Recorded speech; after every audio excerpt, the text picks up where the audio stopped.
And in some instances, the estrangement is actually the healthiest version of a relationship. And what you want to do is really kind of stop talking at your child and start listening. Hi, this is Jim Brand. Welcome to this YouTube channel where we discuss all things mental health. The topic today is alienation and estrangement in families. It's a trend that unfortunately we see more and more of in our culture. When we think of alienation and estrangement, many people might think those two words mean the same thing, but I want to just draw a distinction between the two. Alienation is what happens when there's an intentional attempt to isolate somebody in the family. Children, family, friends, parents. Alienation is what happens when somebody tries to purposefully isolate another person in the family, to undermine them so people won't talk to them. They can do this using bribes or ambushing another person's relationship to create a narrative of abuse and blame and neglect. Estrangement, on the other hand, is based on people's experiences, and estrangement means that there's reduced or no contact at all based on history of hurt feelings, insurmountable differences, and needing to feel safe and create a distance, going no contact with somebody or limiting contact. And there often really is a history of abuse, whether it's psychological, physical, or emotional, which will drive somebody to estrange themselves from their family. Often these divisions in families are intergenerational for any number of reasons. People may have problems attaching to other people. There can be family narratives that get passed down from one generation to the next, and there are some real flashpoints that can create estrangement and alienation when there's divorce, a death in the family, or new marriages or second marriages, sometimes a first marriage. And a huge factor in our culture, especially recently, is political tribalism. In fact, people that study estrangement tell us that it's one of the leading driving factors currently, and something like 16 to 20% of the population is estranged from at least one person in their family based on political tribalism.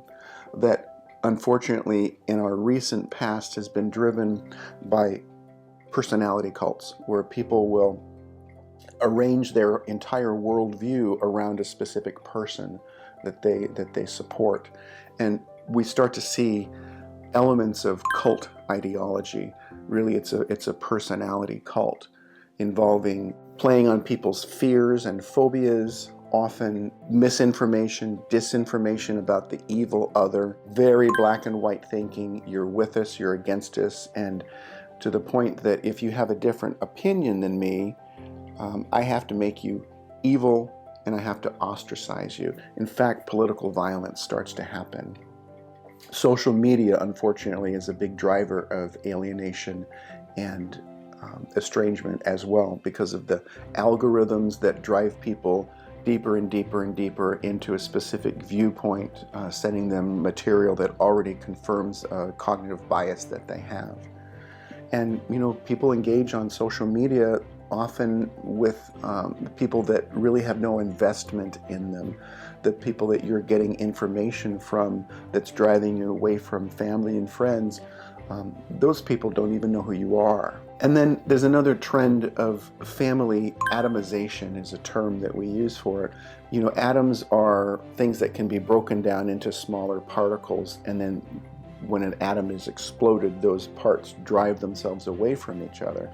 And that's something we've seen over time, is that families are kind of driven apart by lots of different reasons, having to move across the country because of a job, or sometimes a spouse will want to alienate their spouse from their family and will separate them physically, or there just aren't the strong familial bonds or skills at communication that create that strong bond. When we think of alienation, it's something that's intentional. It's a way to isolate another person, a spouse or a partner, maybe undermining the other and trying to drive divisions so that people won't talk to the other person. Many times what we see is something that one researcher refers to as the cult of one.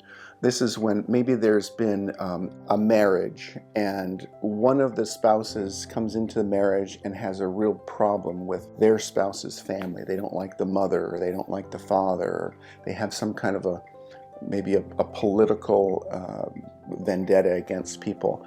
And they will try to convince their partner that your family is toxic and we can't have anything to do with them.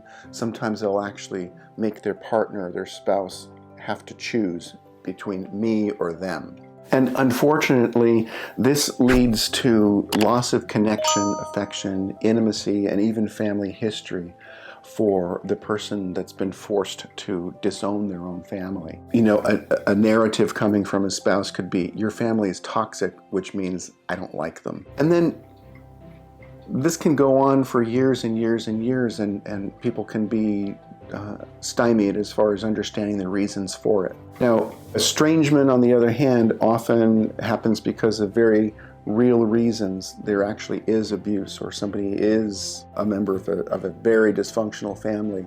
There are toxic patterns in the family, and somebody needs to go no contact and take themselves out of that situation to protect themselves. When there's estrangement or alienation with a parent and they want to reconcile, there actually are ways that reconciliation can happen in some instances, not all.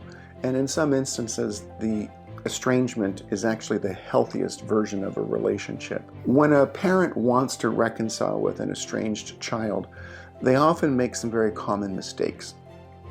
They try to use guilt or shame to get the child to have more contact with them, which actually drives them further away. And you know, using guilt and shame this way is really a coercive use of authority. I think another mistake that a parent will make is that they insist that it has to be fair. In other words, you know, after all that I've done for you, you know, you should be here for me. And you know, there is some validity to that. You know, a parent who raises a child, there's sort of an expectation that, you know, when I start to decline in my health, that you'll be there to help me. But a parent can't insist on fairness. It actually has to be based on understanding, validation, and trying to see the other person's perspective. Another mistake people make is that they don't realize that it takes time for these processes to happen.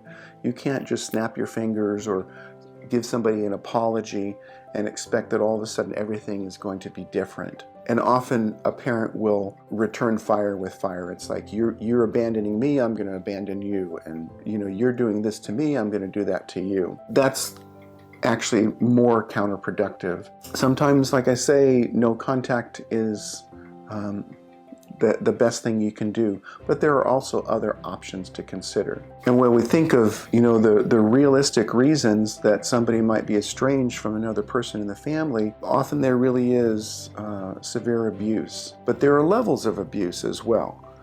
There's severe abuse, there's less severe abuse. There's also what we think of as projected abuse, where somebody in the family will try to convince another person that they've been abused when they actually haven't. I have a client that I've worked with recently who's going through a bitter divorce, and one of their children has decided that I'm not going to have anything to do with you.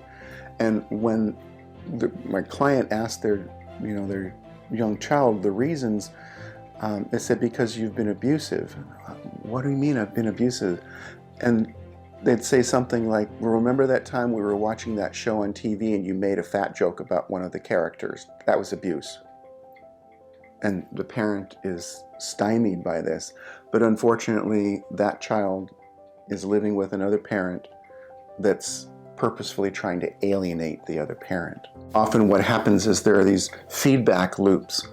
Somebody will make a request to somebody, then that request is ignored, and then the other person gets angry and hurt and defensive and escalates even more, and the tensions rise, and these cycles just repeat themselves over and over again. Something to think about also is there is healthy and unhealthy individualism or individuation. When we think of healthy individuation, that's something that's often a lifelong process of growing up, maturing, and growing into your own person, recognizing what are my values and my goals as opposed to what are the values and goals of the family that I came from, and separating yourself that way so you can tell where they end and you begin, so you can live an autonomous life with agency. That's what we think of as healthy individuation. But there's also antagonistic individualism, which is more of like a reaction formation of, I'm going to be myself and I don't need you anymore. And people sometimes think that in order for them to individuate, they have to make the other people bad, stupid, wrong, or somehow evil. There's also something we think of as rugged individualism, which often comes from a misunderstanding of the original concepts of people in the Enlightenment, that our founding fathers, so to speak. This rugged individualism thinks, it's sort of like thinking that goes along the lines of, I'm free, I can do whatever I want.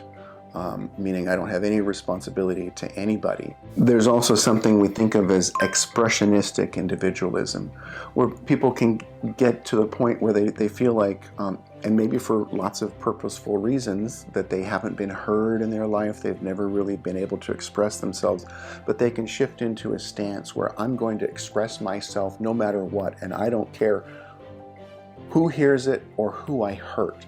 And this expression can come out in the form of really toxic individualism. Again, when we think of maybe a parent who feels alienated or estranged from their child, and they want to rebuild a connection, they want to reconcile, there are some things that you can do that will help you move towards that process.